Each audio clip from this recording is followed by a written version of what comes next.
ధ్యాన మహాయాగం అని నడుస్తున్నదంట. ఈరోజు ఆఖరి రోజు అంట. మంచిగా తోపంటు పోతుంటే బండ్లు గిండ్లు వస్తే దుమ్ములు ఇవ్వకుండా నిమ్మలంగా నీళ్ళు ఇట్లా కొడుతున్నారు. మంచిగా చల్లగా ఉన్నది కొడుతుంటే బాగున్నది ఇట్లా.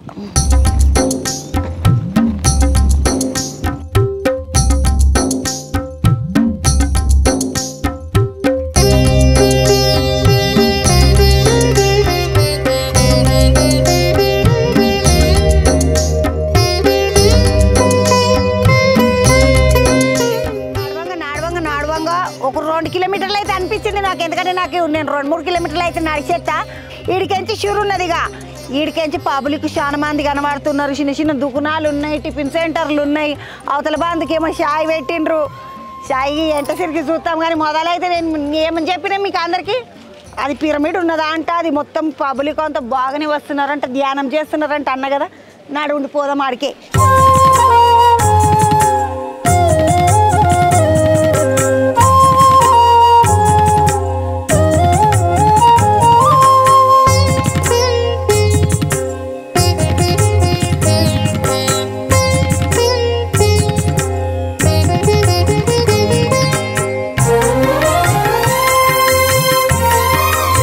లోపటికి వస్తే ముందుకేమో టెంట్లు ఉన్నాయి. ఈడనేమో పెద్దగా ఒక బోర్డు రాసిండ్రు, పిరమిడ్ ధ్యానులు 18 ఆదర్శ సూత్రాలను రాసిండ్రు. ఈ పిరమిడ్లో కూర్చొని అందరు ధ్యానం చేస్తారని చెప్పిన కదా.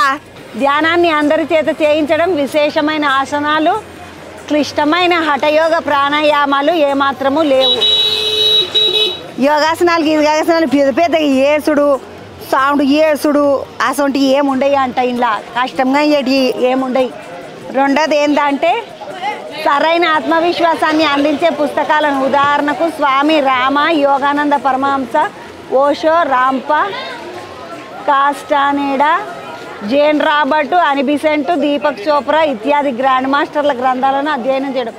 ఓయమ్మడి కూర్చొని చదువుకున్నాడు ఇట్లా మామూలు చదువుడు కాదు. పెద్ద పెద్ద వాళ్ళు ఉన్నారు అంత మాస్టర్లు, వాళ్ళందరి పుస్తకాలు చదువుకోవాలనంట.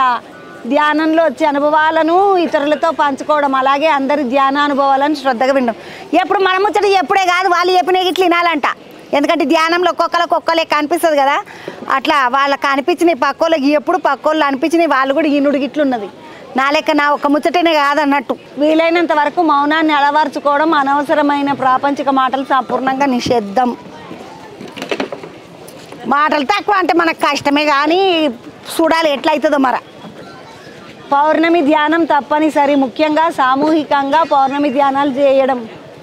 ఓ ఏమనే పుణ్యం కంటుడు మంచిగా అందరు కలిసి కూర్చొని ధ్యానం చేస్తారంటనమ్మ. విశేషంగా ధ్యానానికి పిరమిడ్ శక్తిని వినియోగించుకోవడం, ప్రతి ఇంటిలోనూ పిరమిడ్లు ఏర్పాటు చేసుకోవడం.